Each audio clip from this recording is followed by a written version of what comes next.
Aquí en Esferas de Poder vamos a dar la bienvenida a nuestro invitado especial en la entrevista central, el presidente de Alianza País, doctor Guillermo Moreno.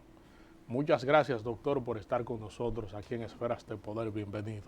Muchas gracias a ti, Federico, por esta nueva invitación a este programa tan visto y tan seguido en nuestro país. Fíjese, doctor, usted ha desarrollado una campaña en los últimos días en contra de la asignación que tienen los senadores y diputados de recursos denominados el barrilito y el cofrecito.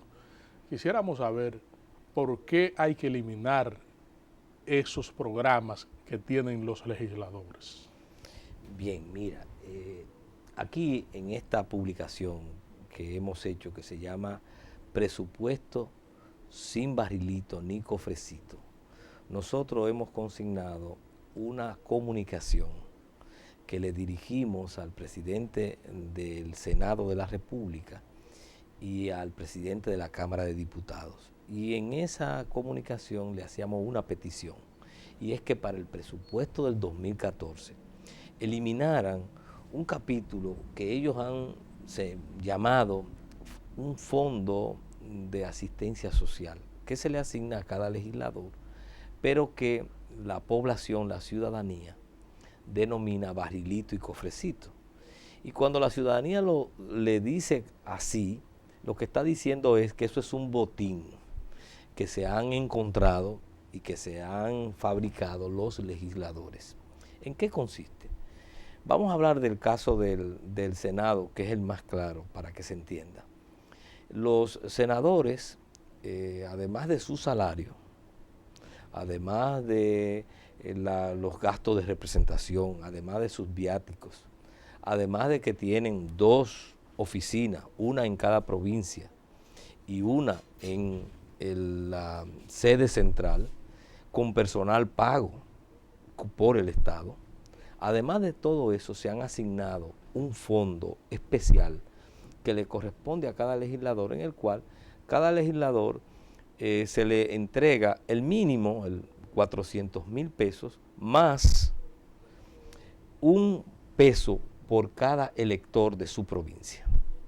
Y en el caso, por ejemplo, de la provincia de Santo Domingo, de San Cristóbal, de Santiago y el Distrito Nacional, eso supera el 1,000,000 de pesos que reciben mensualmente.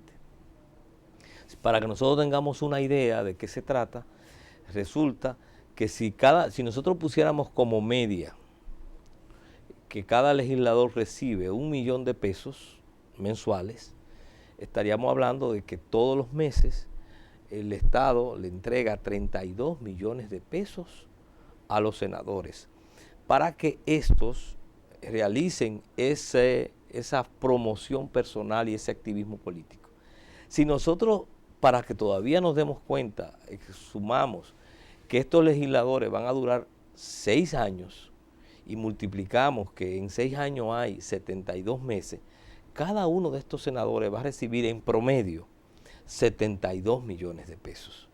Si nosotros multiplicamos esos 72 millones de pesos, lo multiplicamos por 32 senadores, nos da 2.304 millones de pesos. Mucho dinero. Es decir, doctor, estamos hablando de una suma grotesca de dinero que se le entrega a los senadores solo para que hagan activismo político. Entonces resulta que eso es violatorio de la Constitución por múltiples razones, y ese es el fundamento de nuestro pedimento. En primer lugar, constituye un privilegio, porque se están asignando dinero público para uso personal, privado, activismo político. En segundo lugar, ellos han legislado en su propio beneficio. En tercer lugar, cuando ellos se asignan esas partidas, están violando una disposición de la Constitución que prohíbe que cada legislador no puede recibir más dinero distinto de su salario. Tanto es así que la Constitución prohíbe de modo expreso que un legislador pueda realizar cualquier otra función. En otro sentido, hay algo que es fundamental. ¿Para qué se elige, de acuerdo a la Constitución, a los legisladores? Lo dice su nombre, para legislar. ¿Para qué más? ¿Qué otras atribuciones le da la Constitución? Fiscalizar los demás poderes del Estado, especialmente el Poder Ejecutivo. Cómo el Poder Ejecutivo ejecuta su función, las distintas disposiciones, atribuciones ejecutivas que le asigna la Constitución. El Poder Legislativo es un vigilante, es un fiscalizador, es un control del Poder Ejecutivo que tiene muchísimas facultades, entre ellas la ejecución del presupuesto. Entonces, cuando el legislador se asigna fondo de asistencia social, no solamente eso no es parte de sus funciones, tener un fondo ni hacer labor de asistencia social, con lo cual está violando la Constitución, sino que además con ese fondo de asistencia social se ocupa de cosas, de actividades que son propias del Ejecutivo, con lo cual también está violando la Constitución.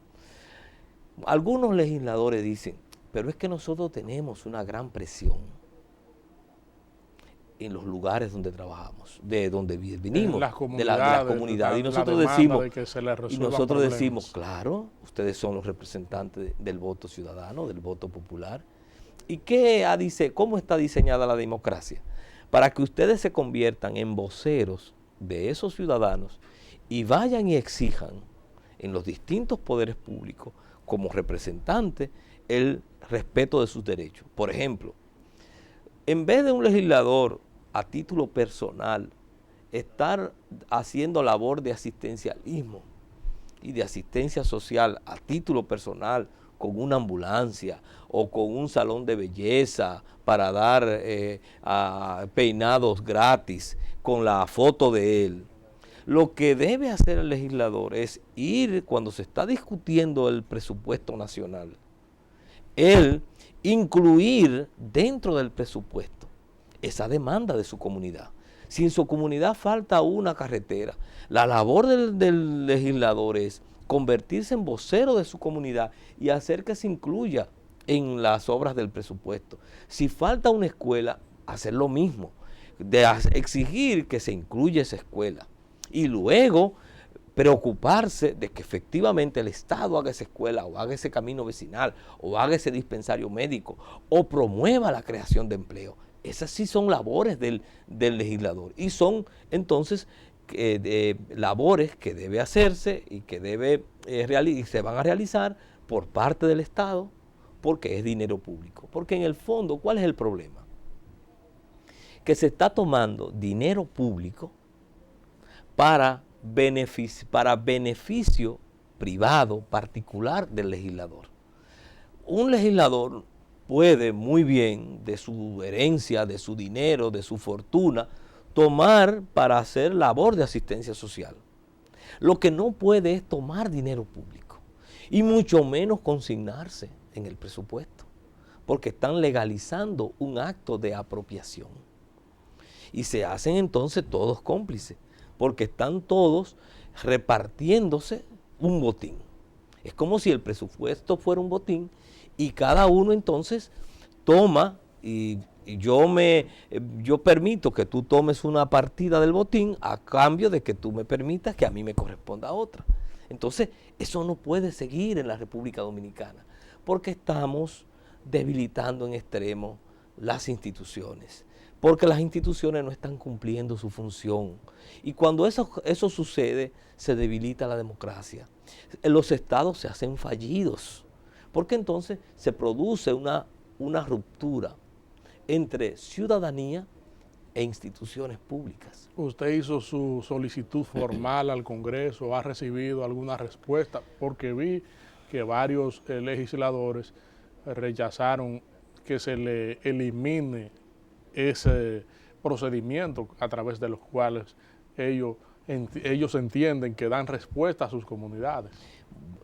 Fue en esta semana que recién transcurre que hicimos la solicitud y le planteamos a los presidentes de la Cámara de Diputados y del Senado que en un plazo de 10 días nos hiciera una sesión para nosotros ampliar y para nosotros profundizar y exponer nuestros argumentos que están contenidos en la carta.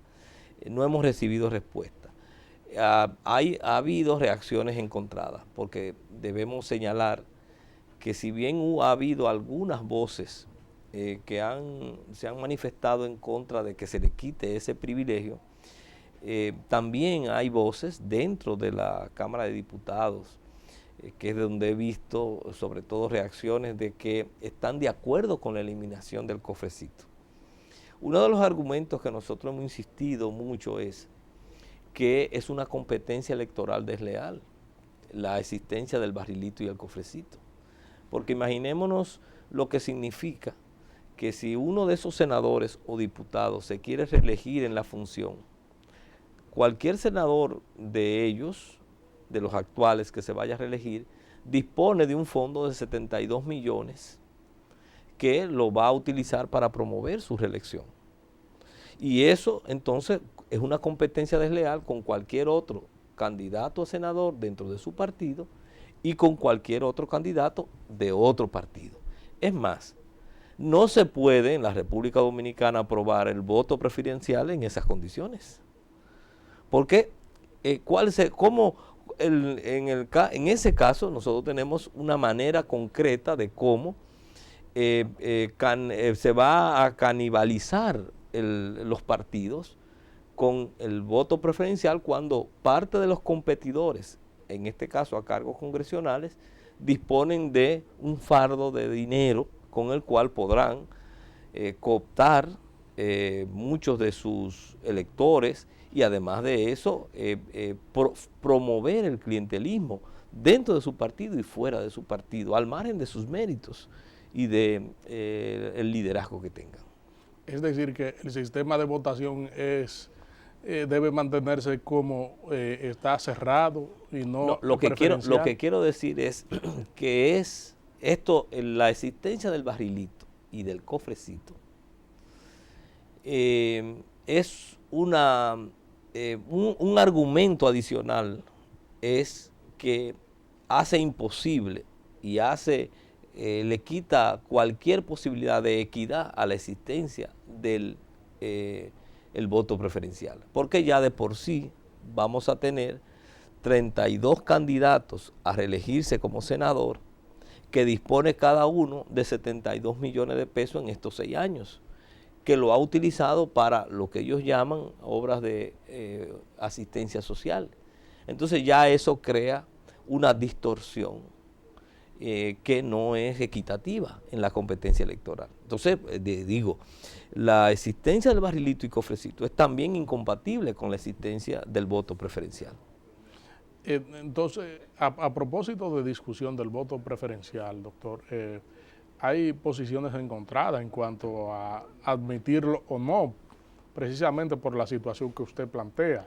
En términos generales, en cuanto a la aprobación de la ley de partidos y del voto preferencial específicamente, ¿cuáles son los mayores obstáculos que se afrontan en el proceso electoral próximo, aparte de ese que usted plantea?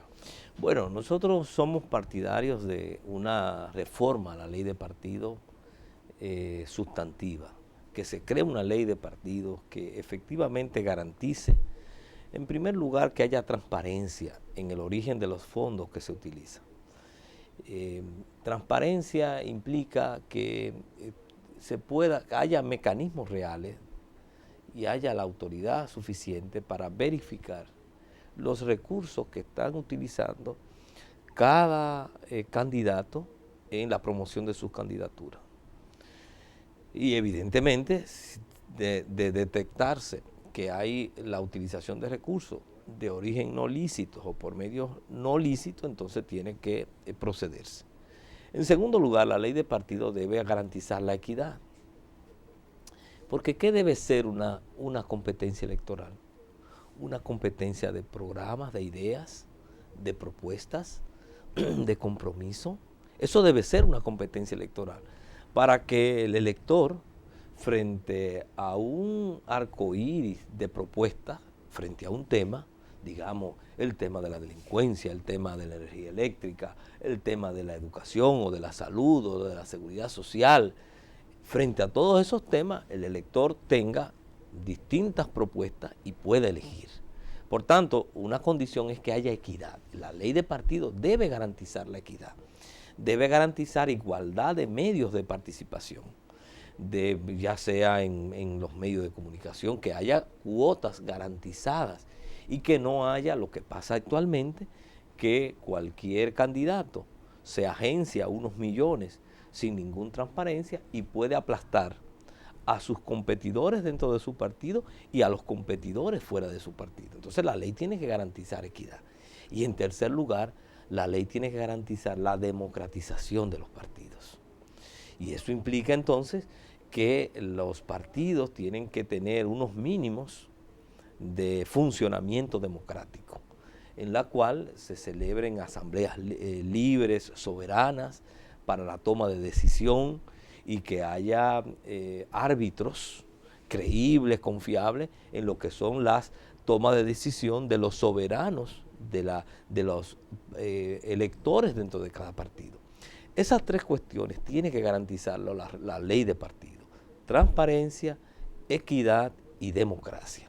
A partir de ahí nosotros decimos, todo lo que vaya a fortalecer por lo menos esos tres aspectos, Alianza País lo asume, y somos partidarios de que haya una ley de partido. Nosotros queremos y creemos que es necesario que estas elecciones se celebren a partir de una ley de partido.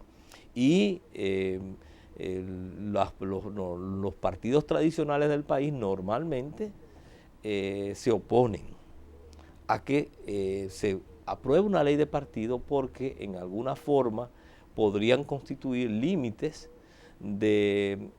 a lo que son ya prácticas y prácticas que precisamente no garantizan la transparencia, ni la equidad, ni la democracia, y entonces muchas veces obstaculizan. No tiene explicación que varios años después de haberse planteado esta ley de partido, hoy día no esté aprobada. Vamos a solicitar su anuencia, doctor, para hacer una pausa aquí en Esferas de Poder, y en breve regresamos con el presidente de Alianza País, Guillermo Moreno. Regresando aquí en Esferas de Poder con el presidente de Alianza País, doctor Guillermo Moreno. Doctor, hay un gran escarceo, tanto a nivel nacional como internacional, a propósito de la sentencia 168-2013 del Tribunal Constitucional, que establece una serie de criterios con respecto a la nacionalidad, al tránsito en la República Dominicana. Bueno, tenemos tantas cuestiones acerca de eso que hasta una intervención del presidente Danilo Medina fue interrumpida esta semana por un grupo de personas que se manifestó, incluso extranjeros, diciendo que nosotros somos haitianos. Quisiéramos conocer la posición suya como jurista, como político, acerca de todo esta especie de mare magnum que se ha originado en términos de debate y discurso jurídico, unos atacando y otros alabando la sentencia del Constitucional. Bueno, vamos a ver.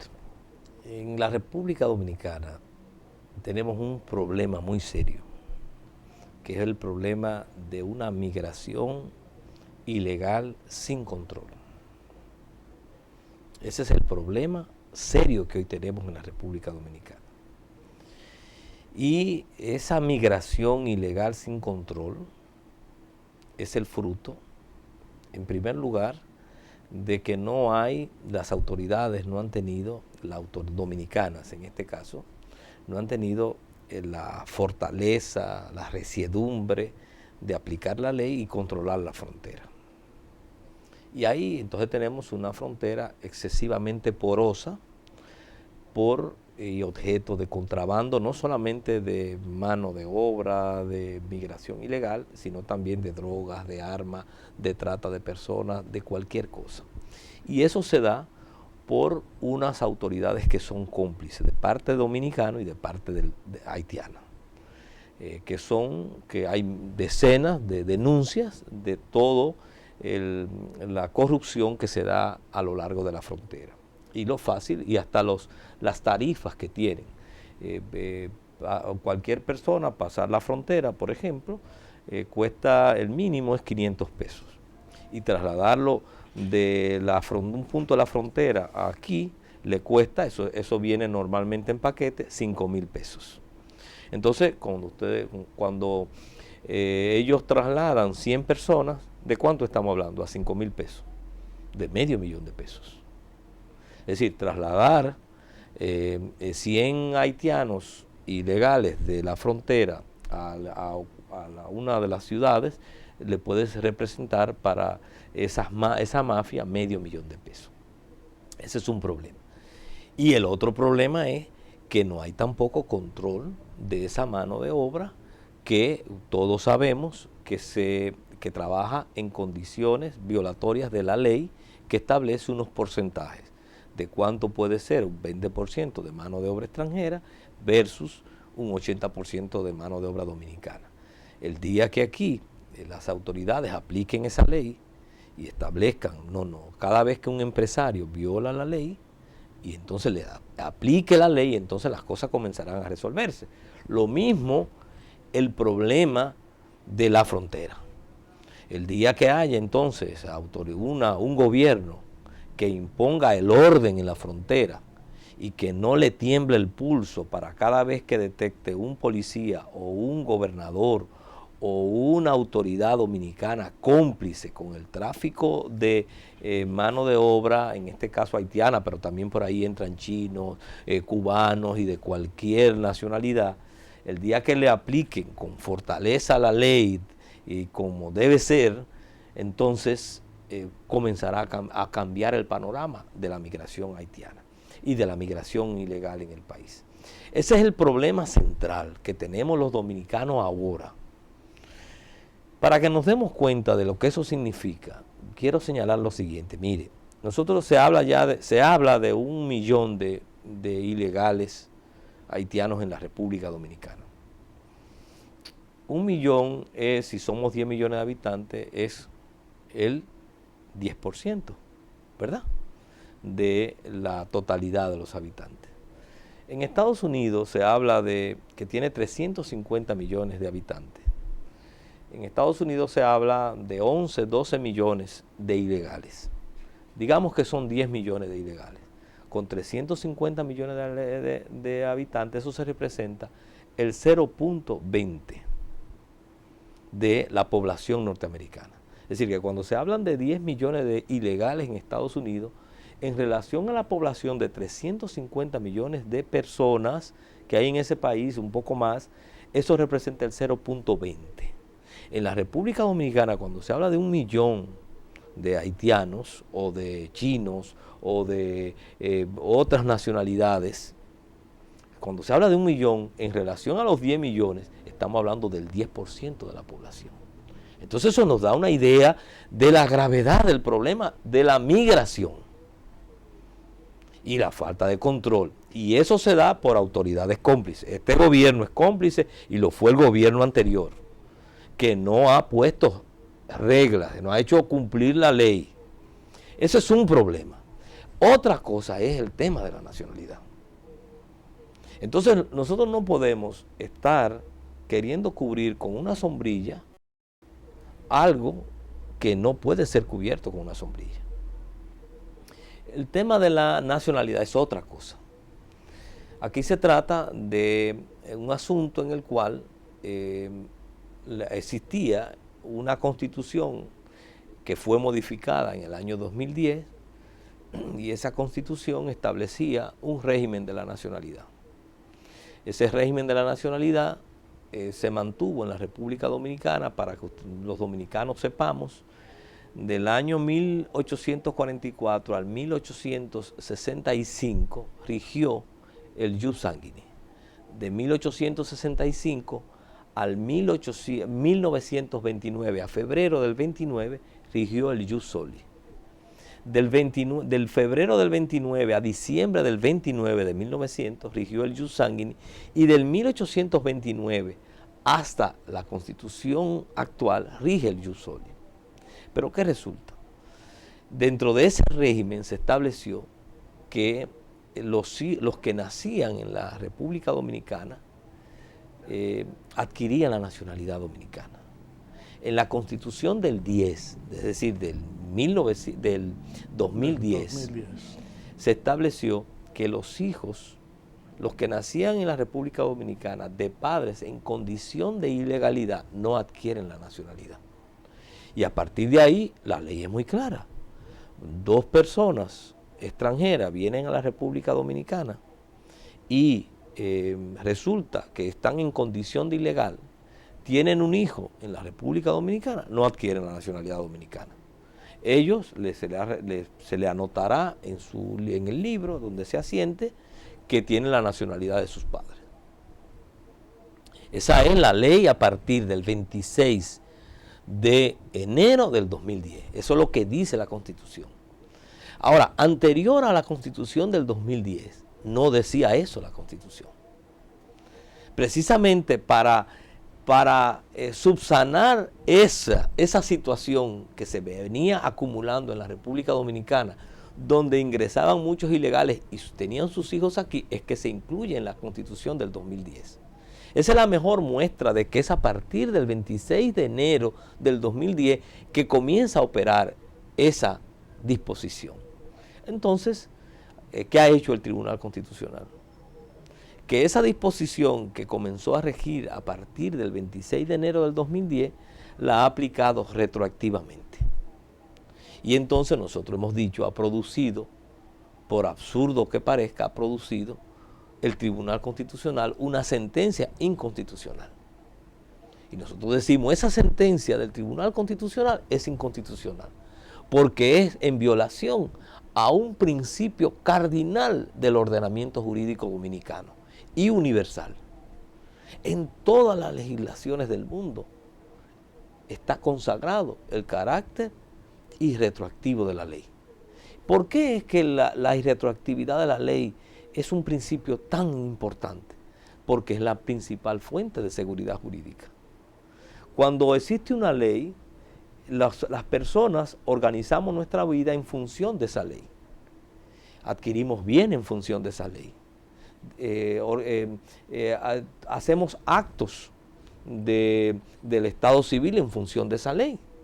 Y entonces adquirimos un estatus en función de una ley que está vigente. Mañana el legislador puede disponer otra ley contraria a esa.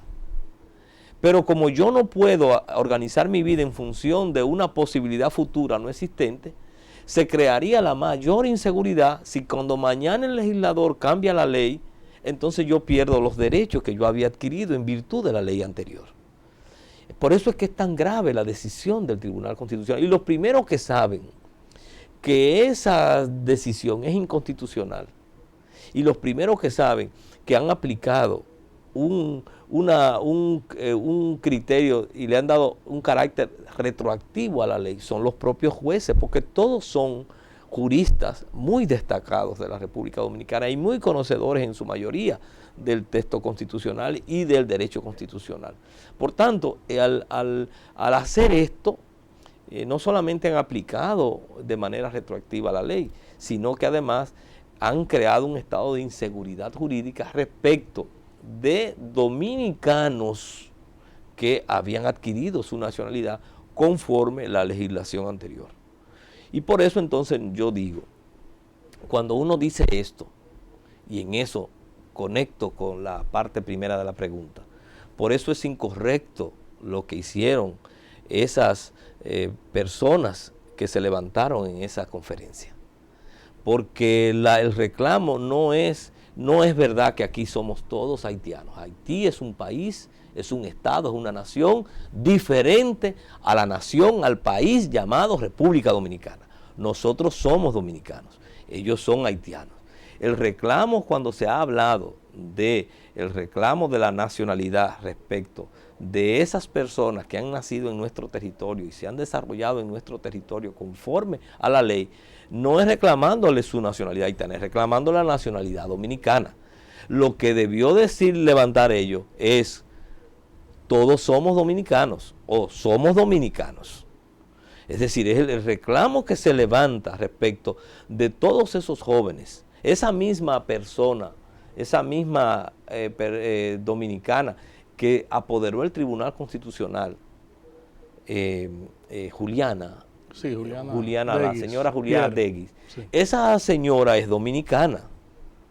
Nació en República Dominicana, se desarrolló en República Dominicana, obtuvo una inscripción en la oficialía del Estado Civil en virtud de la ley dominicana, le fue entregada un acta de nacimiento como dominicana, adquirió documentos como dominicana, entonces ella es dominicana y entonces en ese sentido reclamando esa nacionalidad. Doctor, ¿hasta qué punto la reacción de Haití pueden tornar más la crispación que desde ya existe por esta decisión entre las dos naciones, el impacto político y migratorio que usted le ve? Bueno, usted debe entender, porque las cosas deben ponerse en contexto, y nosotros defendemos principios y no tenemos ningún tipo de reparo cuando tenemos que defender principios.